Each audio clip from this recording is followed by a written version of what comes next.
हाँ त का हाल बा भाई लोग। खेसारी विरोधी के बजा दिले बाजा हमरे नाम वीआईपी राजा। अरे हाँ भाई लोग, भोजपुरी के ट्रेंडिंग स्टार, अरे हाँ अपन ट्रेंडिंग स्टार खेसारी लाल यादव के और आकांक्षा पुरी के एक और ब्लास्ट भोजपुरी सॉन्ग रिलीज के जा रहल बा। अरे हाँ भाई लोग, जौन गाना के टाइटल बा काला काला।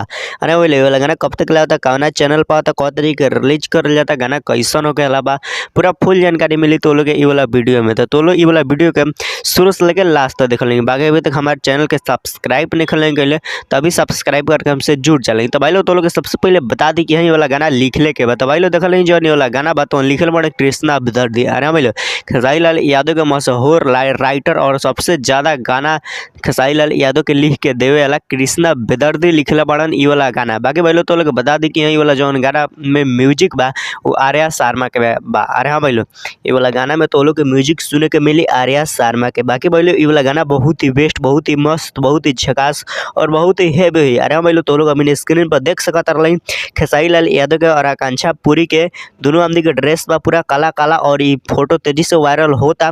और खेसारी लाल यादव के और आकांक्षा पुरी के बहुत ही ब्लास्ट सॉन्ग शूट करल गल बा। तो ये वाला तो लोग गाना बहुत ही जल्दी सुने के मिली।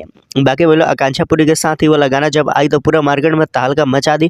काहे कि तो लोग खेसारी लाल यादव के और आकांक्षा पुरी के लुक देख सकत रही कितना हार्ड तरीके से बनावल गल बा, मस्त तरीके से बनावल गल बा। बाकी भाई लोग, जब गाना पे पोस्टर रिलीज हुई तो डेट टाइम और भाई लोग पावना चैनल पर आवता और गाना का टाइटल का होखेला बा रियल पूरा तो लोग के मालूम चल जाई। तो भाई लोग तो लोग बता दी कि वाला गाना कब तक रिलीज होखेला बता। भाई लोग देख ली वाला जौन गाना बा, अरे भाई लोग 10 दिन के अंदर तो लोग वाला गाना सुने के मिल जाई। बाकी भाई लोग, ये वाला जौन गाना बा तो टी सीरीज हमार भोजपुरी से आवे वाला बा। गाना बहुत ही मस्त, बहुत ही बारूद, बहुत ही झकास बा।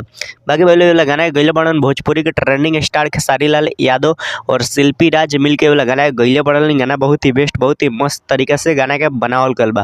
बाकी भाई लोग तो लोग वीडियो में देखे के मिलियन आकांक्षा पुरी। अरे भाई लोग, खेसारी लाल यादव के और आकांक्षा पुरी के जोड़ी भी बहुत ही मस्त, बहुत ही झकास लगेला। बाकी आकांक्षा पुरी के पूरा बॉडी से मतलब पूरा फिट बाड़ी और बहुत ही अच्छा और बहुत ही मस्त लागेली। बाकी भाई लोग तो लोग वेट कर रही बहुत ही जल्द खेसारी लाल यादव के ये वाला गाना तो लोग सुने के मिली। टी सीरीज हमारे भोजपुरी से 10 दिन के अंदर ही रिलीज कर दिया। बाकी भाई लोग, खेसारी लाल यादव के ये वाला गाना जब भी आई बारूद हुई, मस्त हुई, झकास हुई। गाय कि ये वाला गाना बहुत ही अच्छा तरीके से शूट करल गल बा। बाकी भाई लोग तो लोग के ये वाला वीडियो कैसा लगल, अच्छा लगल हो तो लाइक कर लें, चैनल के सब्सक्राइब कर लें, वीडियो के शेयर कर लेंगे। बाकी तो लोग भी खेसारी लाल यादव के फैन बड़ा लेंगे तो एगो अच्छा सा कमेंट दिल वाला इमोजी जरूर भेजिए लेंगे। Thank you so much.